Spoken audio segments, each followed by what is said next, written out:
महात्मा उपासक डॉक्टर सोहनराज तातेड़ पुनरुत्थान और आत्मविज्ञान के बाद अब ला रहे हैं सनातन सत्य, जैसी दृष्टि वैसी सृष्टि, कुदरत, कुदरती रचना एवं कुदरत के कानून से शाश्वत सुख की प्राप्ति। लॉग इन करें www.drsohanrajtater.com, YouTube channel doctor Sohanraj Tated, play store से डाउनलोड करें mobile app doctor Sohanraj Tated. ओम ह्रीं नमो अरहन्ताणम्। ओम ह्रीं नमो सिद्धाणम्। ओम ह्रीं नमो आयर्याणम्। ओम ह्रीं नमो उवज्जायाणम्। ओम ह्रीं नमो लोये सव्वसाहुडम्। ऐसो पंच नमोकारो सव्वपावपणासनो मंगलाणं च सव्वे सिंह पडमं हवै मंगलं पडमं हवै मंगलं। ओम नमो भगवते वासुदेवाय नमः। ओम नमः शिवाय। भाइयों और बहनों, मातृशक्ति को नमन। हम आज जो विषय ले रहे हैं वो विषय है बद अच्छा बदनाम बुरा। बद का संबंध पर्सनैलिटी से है, शक्ल सूरत कपड़े, जो बाह्य जो हमारा रूप है उससे बद का संबंध है। और बदनाम का संबंध है वह चरित्र से है। बदनाम वह होता है जो चरित्रहीन होता है। चरित्र के लिए कहा गया है कि if health is lost, if wealth is lost nothing is lost, if health is lost something is lost, and if character is lost everything is lost. हमें कैरेक्टर का बहुत ध्यान देना जरूरी है, क्योंकि जो कैरेक्टर है वही हमें जीवन के अंदर ऊंचा बनाता है। तो कैरेक्टर से संबंधित कुछ बातें हमको देखने की है कि कैरेक्टर का संबंध किस चीज से है। कैरेक्टर का संबंध होता है व्यक्ति के आचरण से। व्यक्ति कैसा व्यवहार करता है उससे उसका संबंध होता है। और बाहरी जगत के व्यवहार का संबंध भीतरी जगत से भी होता है। हमारा सनातन सत्य है बाहरी और भीतरी दोनों जगत को एक साथ लेकर के चलता है। अगर हम किसी एक जगत की बात करें तो वो एकांगी दृष्टिकोण हो जाता है। एकांगी दृष्टिकोण होने से सही रिजल्ट सामने नहीं आता है। और जब व्यक्ति अनेकांतवादी हो जाता है, यानी हर दृष्टिकोण को मध्य नजर रखता है, तो उसका जो अल्टीमेट रिजल्ट है वह सही आता है, क्योंकि हमने सभी चीजों पर ध्यान दे दिया है। तो बद की मैं बात करूं तो अपीयरेंस शोज द मैन। कपड़ों के द्वारा व्यक्ति जाना जाता है। मान लिया कि कपड़े up to date suited booted नहीं है तो व्यक्ति थोड़ा अच्छा भी न लगे। और उसके बाद के अंदर व्यक्ति की शकल है, सूरत है, चमड़ी का रंग है, उसकी बॉडी लैंग्वेज है, हाव भाव है। अगर व्यक्ति एक इस तरफ ध्यान देता है तो वो स्मार्ट लगता है। और कोई व्यक्ति इस पर ध्यान नहीं देता, नेचुरल वे में लगता है, तो वो इतना स्मार्ट नहीं दिखाई देता है। मेकअप करने से व्यक्ति के जो है बाह्य रंग रूप पे बहुत असर आता है। लेकिन ये सब चीजें बाह्य शरीर से जुड़ी हुई है, लेकिन उसका प्रभाव इतना अधिक नहीं होता है। होता है मान लीजिए 5-10% प्रभाव पड़ता होगा, लेकिन मुख्य जो प्रभाव पड़ता है वह भीतरी जगत के अंदर व्यक्ति कैसा है, उसकी प्योरिटी कैसी है, उस प्योरिटी के आधार पर व्यक्ति का प्रभाव दूसरे के ऊपर पड़ता है। उसके अंदर जो है मन का चिंतन काम आता है, और वचन, इसका मतलब हम जो बोलते हैं वो काम आता है, और उसके साथ साथ में जो हमारा शरीर हाव भाव करता है, ये तो बाह्य प्रवृत्ति हो गई।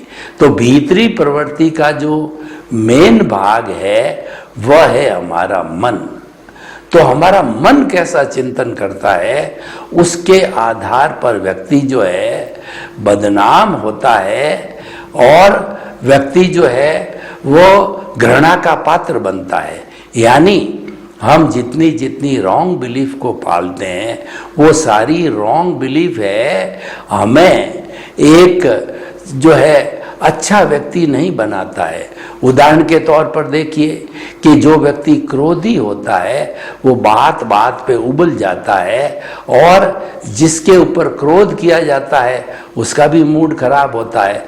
खुद का तो खुद तो होता ही है। देखिए, this is the law of the nature कि व्यक्ति जो दुखी होगा वही दूसरे को दुखी कर सकता है। टेंशन में आने के बाद ही हम दूसरे को टेंशन में डाल सकते हैं। बिना स्वयं टेंशन में आए दूसरे को टेंशन में नहीं डाल सकते। और जो सुखी व्यक्ति होता है वही दूसरों को सुख देता है। This is the law of the nature. तो हमें इस बात को समझना है कि हमारा जो करैक्टर है वो ऊंचे दर्जे का होना चाहिए। हम अब कुछ मूल्यों की बात करते हैं जिससे हमारा करैक्टर अच्छा बनता है। तो हमारे मुख्य 4 शत्रु है, क्रोध, अहंकार, माया, लोभ। ये करैक्टर को गिराने वाले हैं। सबसे पहले हम इन मेन जो है शत्रुओं की और इसके स्थान पर मित्रों की हम बात करते हैं। किस प्रकार इन शत्रुओं को मित्रों के द्वारा जीत करके हम एक अच्छे चरित्र वाले व्यक्ति बन सकते हैं। क्रोध एक नाग की तरह होता है। क्रोध एक जहर भरा उपक्रम है। इसको हमेशा दूर रखना चाहिए, क्योंकि जैसे जहर भोजन में मिल जाता है तो वह भोजन फूड पॉइजन कर देता है, व्यक्ति को मार तक देता है। उसी तरीके से जो क्रोध किया जाता है, सामने वाला व्यक्ति अगर हमारा मित्र है तो उसको भी दुश्मन बना देता है। और साथ साथ के अंदर खुद का तो व्यक्ति क्रोध करने वाला बड़ा नुकसान करता है कि क्रोध करने से एक तरह का जहर जो है हार्मोन बनता है, और वो जहर का हार्मोन हमारे पूरे शरीर ब्लड के साथ में मिल जाता है, और सारा जहर मिला हुआ ब्लड जो है पूरे शरीर के अंदर घूमता, लंबे समय तक क्रोध किया जाता है तो 24 आवर्स वो जहर जो है हमारी एक एक कोशिका तक पहुंच जाता है, और वो कोशिका जहरीली हो जाती है, वह कोशिका क्रोधी हो जाती है। तो आप देखिए कि हमारे शरीर में 60 खरब कोशिकाएं हैं। जहर को करके, क्रोध को करके हम अपना कितना बड़ा नुकसान करते हैं। हमारा दूसरा बाहर का शत्रु इतना बड़ा नुकसान नहीं कर सकता जितना अकेला जो है क्रोध का शत्रु हमारा नुकसान करता है। देखिए, क्रोध करना एक मानवीय दुर्बलता है, पर हम इस दुर्बलता को कैसे जीते? हमारे पास में कुछ न कुछ उपाय होना चाहिए। तो क्रोध को जीतने के लिए क्षमा का भाव उपयोग में लाओ। क्रोध की प्रतिरोधात्मक शक्ति क्षमा है। यानी जिस व्यक्ति ने आपके साथ में बुरा सलूक किया है और आप उस पर क्रोध कर रहे हो या करना चाहते हो, उसको क्षमा कर दो, उसको माफ कर दो, उसको लेट गो कर दो। कैसे लेट गो करना? मान लीजिए किसी व्यक्ति ने आपको गाली दे दी है, तो उस गाली को आप स्वीकार मत करो, तो वो गाली लौट के पुनः उसी के पास चली जाएगी। हम एक गेंद को किसी भी दीवार के ऊपर फेंकते हैं तो दीवार से वो टच होकर के गेंद हमारे पास में आती है, हमारे हाथों में आती है। आप उसको स्वीकार मत करो। ये स्वीकार न करना मध्यस्थता का भाव है और उस व्यक्ति को क्षमा कर दो। क्योंकि देखिए, दार्शनिक दृष्टिकोण से इसको सोचे तो हम पाएंगे कि इस दुनिया में कोई भी व्यक्ति निमित्त, निर्दोष और शुद्ध आत्मा और अकर्ता है, यानी दोषी है ही नहीं। वह हमको गाली क्यों देता है? इसका कारण यह है कि हमने किसी न किसी समय में इसको गाली दी है, तो वह जो है हिसाब के रूप में हमको वापस गाली देता है। आप एक प्राकृतिक नियम, लॉ ऑफ द नेचर को मान के चलिए कि इस दुनिया में ऐसा कोई भी शक्तिशाली व्यक्ति नहीं है जो कि बिना हिसाब के आपको टच कर सके, आपसे बात कर सके, आपके घर आ सके, आपके घर आकर के बेल बजा सके। किसी भी तरीके से वो आपके संपर्क में नहीं आ सकता है। This is the law of the nature. इसको आप हृदयंगम कर लीजिए, आत्मसात कर लीजिए। और वो आया है, इसका अर्थ है कुछ न कुछ हिसाब बाकी है। हम उसके साथ में वैसा बर्ताव कर चुके हैं, गाली दे चुके हैं उसको, तो गाली जो है वापस हमको देने के लिए कुदरत ने उसको निमित्त के रूप के अंदर खड़ा किया है।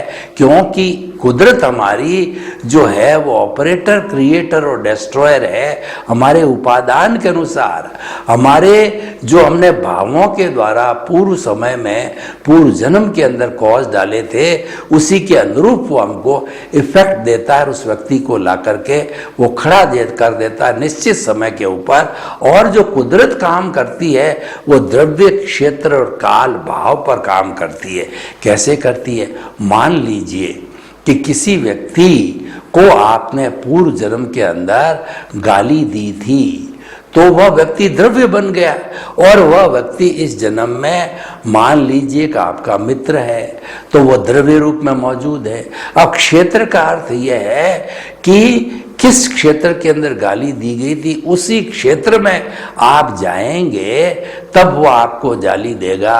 और काल का मतलब आपका उदय और प्रारब्ध कब आ रहा उस चीज का, उसी समय वह गाली देगा। और उसके बाद में भाव है, इसका मतलब ये है कि जो गाली दे रहा है उस पर आपको रिएक्शन करना या न करना, ये आपकी स्वतंत्रता है। भाव पक्ष है वो आत्मा की सत्ता है, चेतना की सत्ता है, उसमें आप स्वतंत्र हो। और जो आपका मैकेनिकल मोड है, हिसाब है, जड़ है, अवस्था है, उसमें आप स्वतंत्र हो। अवस्था होते ही आपकी स्वतंत्रता बन गई, क्योंकि आपने वह एग्जाम दे दिया, वह आपने चार्ज कर दिया, वह आपने कॉज खड़ा कर दिया। उसके अनुरूप आपको इफेक्ट हर हालत में मिलेगा। और इसका सारा लेखा जोखा, इसका पूरा मैनेजमेंट है वह कुदरत करती है, व्यवस्थित शक्ति करती है। इसलिए कहा गया कि कर्ता व्यवस्थित शक्ति है। साइंटिफिक सर्कमस्टेंशियल एविडेंसेज है, वही शक्ति है। आप किसी व्यक्ति को कर्ता मत मानो और स्वयं को कर्ता मत मानो, और दुनिया का कोई भी आदमी कर्ता हो ही नहीं सकता है। ये जो है लॉ ऑफ द नेचर है, इसके आधार पर जो है हमारा ये सनातन सत्य चलता है। तो भाई और बहनों, वो व्यक्ति द्रव्य, क्षेत्र, काल, भाव के अनुरूप जो है आपके सामने उदय प्रारब्ध के अधीन जो है कुदरत ने उसको ला करके खड़ा कर दिया। अब देखिए कि वो आपको गाली दे रहा है। अब इस जंक्शन पॉइंट पे आपको देखिए कि जो एक्शन किया था उसका रिएक्शन तो मिल गया, लेकिन आगे इस चेन को बढ़ाना है या न बढ़ाना है। अगर आप उसकी गाली को एक्सेप्ट करते हो, उसको दो गाली दे देते हो, यानी उसके साथ तन्मयाकार होते हो, तो आपका फिर नया कॉज पड़ गया। जो डिस्चार्ज चल रहा है उसके ऊपर जो है आपने अपने कॉज डाल करके उसके साथ तन्मयाकार होके उसके साथ में जुड़ करके जो आपने नए कॉज डाल दिए और आप अभी स्वतंत्र हो। आप देखो कि ये गलत काम हो रहा, आप करेक्शन दे करके उससे दूर हट जाओ, उसके साथ तन्मयाकार मत हो। और जो जब तन्मयाकार नहीं होंगे, मध्यस्थ भावों में रहेंगे, तो वो गाली उसकी वापस चली जाएगी, आपको कोई तरह का असर नहीं करेगी और आप उसको माफ कर दोगे, लेट गो कर दोगे कि जाने दो, कोई बात नहीं है, दिया है तो इसकी ये जाने, मैं जो है अपना क्यों मूड खराब करूं, मैं अपना मुंह खराब क्यों करूं और मैं जो इसका क्यों जवाब दूं। तो इस तरीके से जो है ये सारा हमारा कार्य चलता है। ये मैंने बात बताई क्रोध की। अहंकार में अगर स्थिति पैदा होती है तो उसके बाद मृदुता का भाव लाओ। मृदुता का भाव यह है कि अहंकार का भाव है हमारे में सुपीरियरिटी कॉम्प्लेक्स करता है और दूसरे को कुछ भी नहीं करता है, तो हम मृदुता को, मिठास को पैदा करते हैं, तो हम समस्त लोगों को जो है अपने जैसा आत्मतुल्यवत समझने लग जाते हैं। अगर माया का भाव चल रहा है, सरलता लाओ। माया जितनी है सब कुटिलता है। हमारे जीवन में धोखा, धड़ी, कुटिलता है, ये सारी माया है। दुनिया को, खुद को माया कहते हैं। प्रकृति स्वयं माया है और जो ज्ञानी पुरुष है, जो शुद्ध आत्मा है, वह तो पुरुष है, लेकिन प्रकृति उससे प्रभावित होने से वो दूषित हो जाता है। तो प्रकृति और पुरुष को अलग अलग रखना है। इसी का नाम दृष्टि विज्ञान है, इसी का नाम ज्ञाता दृष्टा है। और यही जो है हमारा रियल पुरुषार्थ है, यही हमें आगे मुक्ति की ओर ले जाने वाला है। और ऐसा चिंतन करने से ही हमारे मुक्ति की नींव लगती है। तो भाइयों और बहनों, इस चीज को ध्यान रखना है। मैंने आपको जो है अपना चरित्र कैसे अच्छा बने, तो चरित्र अच्छा बनाने के लिए समता का भाव लाना। क्रोध, अहंकार, माया, लोभ, क्रोध को क्षमा से जीतो, मान को मृदुता से जीतो, माया को जो है सरलता से जीतो और लोभ को संतोष से जीतो। जब ये खड़े हो जाते हैं डाकू, तब इसको संतोष से जीतना चाहिए। तो इस तरीके की बात जो है हमारे चरित्र निर्माण के अंदर आती है। और हमारा जो है बद अच्छा, बदनाम बुरा। बद का मतलब ये होता है, अगर शक्ल सूरत से आदमी 19-20 लगता है तो चलेगा, लेकिन चरित्रहीन नहीं होनी चाहिए।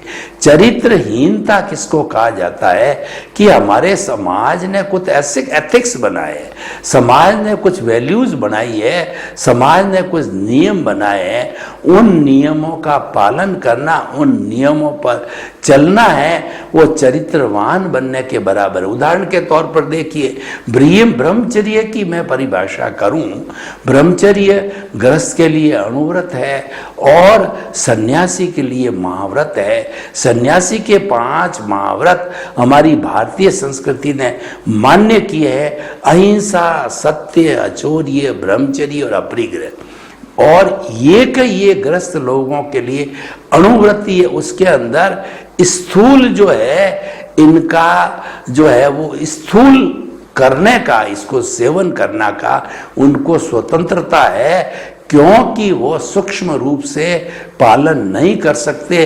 वो गृहस्थी है, उनके घर है, परिवार है, इस कारण से। तो आप देखिए कि जो हमने, समाज ने क्या एथिक्स बनाए हैं। समाज ने ब्रह्मचर्य की बात करें तो ब्रह्मचर्या करना, ब्रह्म का मतलब अपनी आत्मा में निवास करना, अपनी आत्मा की भजना करना, अपनी आत्मा का भजन करना, अपनी आत्मा का आशीर्वाद लेना और इंट्रोस्पेक्शन करना, सेल्फ रियलाइजेशन करना, आत्मनिरीक्षण करना, आत्म परीक्षण करना, ये सारा ब्रह्मचर्य कहलाता है। और दूसरा, स्थूल रूप से ब्रह्मचर्य का संबंध पति पत्नी से है।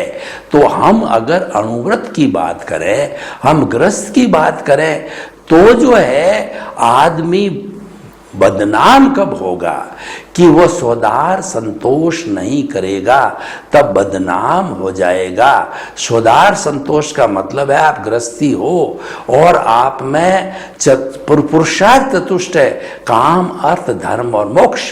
काम आपके शरीर की आवश्यकता है और अर्थ से आपका जीवन चलता है और धर्म और मोक्ष से आपको लक्ष्य की प्राप्ति होती है।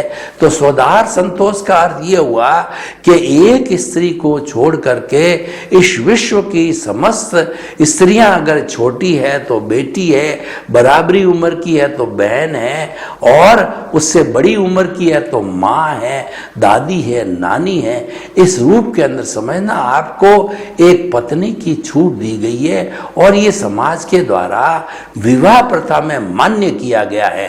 परंतु वही व्यक्ति अगर अनैतिक संबंध रखता है अन्य स्त्रियों से तो वह चरित्रहीन है, वो बदनाम है। ऐसा व्यक्ति जो है वह समाज में कभी भी स्थान प्राप्त नहीं कर सकता। और उसके साथ साथ में भी अगर हम जो दार्शनिक दृष्टिकोण को देखें, भीतरी जगत को देखें, तो बहुत से कर्मों का बंधन करता है, अपनी आत्मा को भारी करता है, अपनी कॉजल बॉडी को बढ़ाता है। तो इस तरीके से आज का बहुत सुंदर विषय है कि बद अच्छा बदनाम बुरा। आप सकल सूरत से थोड़े बहुत 19-20 लगते हो, आप जो है वो अगर स्त्री है हेमा मालिनी जैसी नहीं है या अन्य बड़े बड़े एक्टर जैसे जो अमिताभ बच्चन जैसे दिखाई नहीं देते हैं, कोई बात नहीं है, चलेगा। लेकिन आप बदनाम हो तो आप देखिए कि आजकल ऐसे भगोड़े जिनको कि लोग जब वो चरित्रवान थे तो भगवान की तरह पूजते थे, वो मठाधीश थे और बड़ी बड़ी उनकी संपत्ति थी, लोग उसके हजारों लाखों करोड़ों अन्यायी थे और वो बदनाम हुए, वो चरित्रहीन बने। तो आपको किन किन का नाम लूं, मैं राग द्वेष नहीं बढ़ाना चाहता। वो आज जो है वो जेल के अंदर लंबे समय से जो है वो सड़ रहे हैं, क्योंकि उन्होंने चरित्रहीनता की, उन्होंने समाज के एथिक्स को नहीं समझा, उन्होंने नियमों का पालन नहीं किया। इस कारण पूजनीय की स्थिति को छोड़ करके बदनाम की स्थिति में आ गए। तो भाई और बहनों, आज का बहुत सुंदर एपिसोड हमें ये प्रेरणा देता है, कभी भी जीवन में बदनाम मत हो, कभी लोग आप पर अंगुली उठावे, ऐसा कार्य नहीं करना चाहिए। और आप क्यों करो, आखिर आप चिंतन करो कि मैं ये बदनामी के, चरित्रहीनता के, चाहे चोरी के हैं, चाहे जारी के हैं, चाहे व्यभिचार के हैं, जो शब्द कुव्यसन हैं, उनका पालन क्यों करो और किसके लिए करो। आप अति संग्रह भी करो तो आखिर सोचो तो सही किसके लिए करो। क्या आप अपने बाल बच्चों के लिए करोगे? तो बाल बच्चों को अति संग्रह कर दिया तो वो आपके जाने के बाद या आपके रहते हुए वो आपस में लड़ेंगे, क्योंकि वो सभी आपकी प्रॉपर्टी के हकदार हैं। और सबको अगर असमानता किसी एक को हो गई तो वो तो यही कहेगा कि पिताजी ने पक्षपात करके सबसे छोटे भाई को ज्यादा दे दिया, मुझे कम दे दिया। तो बताओ आपको क्या श्रेय मिला और उससे आपको क्या लाभ हुआ। और उस बाल बच्चों को तैयार करना आपकी नैतिक जिम्मेवारी थी, मैं मानता हूं, पर वो अच्छे संस्कार दो। संपत्ति के स्थान पर बच्चों को अच्छे संस्कार, उनमें सम शम और श्रम की नीति को लागू करना चाहिए। श्रम का मतलब उनमें समता भाव आवे, ऐसे संस्कार दो। और श्रम का अर्थ होता है कि जितने भी नेगेटिव थॉट्स है, जितने क्रोध अहंकार माया लोभ है, उनका वो शमन करे, उनको वो नियंत्रण में रखे, ऐसे संस्कार दो। खुद पालन करो। जो माता पिता जैसा पालन करते हैं उनकी छोटी संतान उसकी कॉपी करते हैं। जो बच्चे होते हैं वह उपदेश से कम समझते हैं और हम जो करते हैं उसकी कॉपी वो ज्यादा करते हैं। तो हम खुद चरित्रवान बने तो हमको देख देख करके हमारी संतान निश्चित रूप से सुसंस्कार को प्राप्त करेगी। तो कुल मिलाकर के आप सारा ये निर्णय तो कीजिए कि आप जो है चरित्रहीनता जीवन के अंदर क्यों लाओ। किसी भी पॉइंट को टच करके देखिए कि आप समझते हो कि मैं जो है करोड़ों अरबों रुपया इकट्ठा करके समाज का प्रतिष्ठित व्यक्ति बन जाऊंगा, तो लोग आपको यही कहेंगे 2 नंबर की कमाई की, लोगों का शोषण किया और पैसे इकट्ठे किए और अपने आप को बड़ा बनता है। तो ऐसा हम घाटे का कार्य क्यों करें। यह बात अलग है कि आपका पुण्योदय है और आपके पुण्योदय से आपको अतिरिक्त पैसे मिल रहे हैं, तो जितना आपके परिवार का भरण पोषण है वो आराम से कीजिए। सारी नीड है उसको पूरा करना आपका उत्तरदायित्व है। लेकिन अब अतिरिक्त पैसा बच गया, उसका क्या करना है, उसको करने के लिए आप परोपकार कीजिए, जगत कल्याण जनहित लोपोकार में लगाइए। मैं आपको एक उदाहरण देना चाहता हूं कि घनश्याम दास जी बिड़ला ने अपने पुत्र बसंत कुमार को एक पत्र लिखा, उसका उद्धरण देना चाहता हूं। उन्होंने उनको पत्र में ये लिखा कि तुम्हारा भाग्योदय है, तुम अच्छे कुल में जन्मे हो, तुमको बहुत बड़ी संपत्ति मिली है, लेकिन वो संपत्ति तुम्हारी नहीं है, वो संपत्ति जनता की हमने वहां इसी जनता से कमाई है, वो जन कल्याण में लगनी चाहिए। और तुम्हारी कोई कपूत संतान जन्म ले उसको 1 रुपया भी मत देना, वो सारा उड़ा देगा। और तुम अपने इंद्रियों का संयम करो, योग करो और अपने जो है पॉजिटिव थिंकिंग रखो, 1 रुपए का भी मिसयूज मत करो। तुम्हारी आवश्यकता की पूर्ति जायज है, वो अलाउड है, और शेष पैसा जनहित और लोक कल्याण में लगाओ। इन बातों से प्रभावित होकर के हमारे देश में बड़े बड़े दानवीर, टाटा है, बिड़ला है, बांगड़ है, डालमिया है, सिंघानिया है और वर्ल्ड के अंदर बिल गेट्स जैसे है, तो उन्होंने अपनी सारी संपत्ति अपने आवश्यकता की पूर्ति करने के बाद में जो है वह संपत्ति लोक कल्याण और लोगों की भलाई परोपकार में लगा दी और लगा रहे हैं।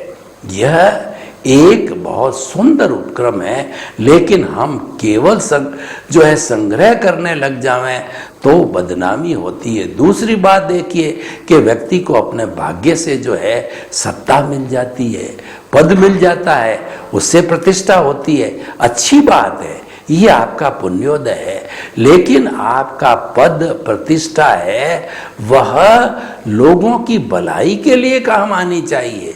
आपको जो है अपने भाग्योदय से एमएलए एमपी की सेवा का कार्य मिल गया, तो वो कार्य इसलिए नहीं है कि आप अपनी जेबें भरो और आप अपने घर को पैसों से लोगों को लूट करके, सरकार को लूट करके भरो, और उसकी जगह अगर आप ईमानदारी रखते हो, जनसंपर्क में रहते हो, लोगों की बात को सुनते हो और लोगों के बीच में रह करके उनकी कठिनाइयों को जिस स्थान पे प्रस्तुत करना, विधानसभा में और लोकसभा में, राज्यसभा में, वहाँ प्रस्तुत करते हो, डिस्कशन होता है, तो निश्चित तौर पे कुछ न कुछ निर्णय आता है, क्योंकि आपने जनता के पास रह करके सही सही स्थिति का अध्ययन किया, उसका वीडियो बनाया, ऑडियो बनाया, उसकी जो प्रेजेंटेशन लिए लोगों से, तो उससे लोकसभा, राज्यसभा,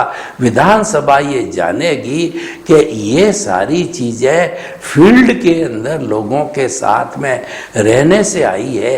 इसका मतलब आपने ऑनेस्टी का कार्य किया है, सही कार्य किया है, तो ऐसा व्यक्ति जो है वो कभी बदनाम नहीं होता है, ऐसा व्यक्ति हमेशा प्रतिष्ठा को प्राप्त करता है। तो भाई और बहनों, अच्छा बदनाम बुरा, इस एपिसोड के माध्यम से खास हमारे देश के जो युवा है, जो कि आज 60-80 करोड़ युवा है, वो देश के निर्माता है, वो देश का भविष्य बनाने वाले हैं और उनसे ही हमारा देश आगे जाके चमकेगा। उनमें से ही कोई जवाहरलाल नेहरू, इंदिरा गांधी, नरेंद्र मोदी जैसे महान पुरुष आएंगे। तो मैं ये कहना चाहता हूं उनको कि आप इस कहावत को कि बद अच्छा बदनाम बुरा अपने जीवन का एक उद्देश्य बनावें और कभी भी बदनामी होने वाला चरित्रहीनता का काम ना करें। सर्वे भवन्तु सुखिनः, सर्वे सन्तु निरामया। लोक के सब जीवों को सुख मिले, शांति मिले, आनंद मिले, प्रेम मिले, सौहार्द मिले और सब भाई भाई की तरह निवास करके इस स्वर्ग को धरा पर उतार लाए। आपके प्रति मंगल भावना। ओम शांति, ओम शांति। महात्मा उपासक डॉक्टर सोहनराज तातेड़ पुनरुत्थान और आत्मविज्ञान के बाद अब ला रहे हैं सनातन सत्य, जैसी दृष्टि वैसी सृष्टि, कुदरत, कुदरती रचना एवं कुदरत के कानून से शाश्वत सुख की प्राप्ति। लॉग इन करें www.drsohanrajtated.com, YouTube channel doctor Sohanraj Tated, play store से डाउनलोड करें mobile app doctor Sohanraj Tated.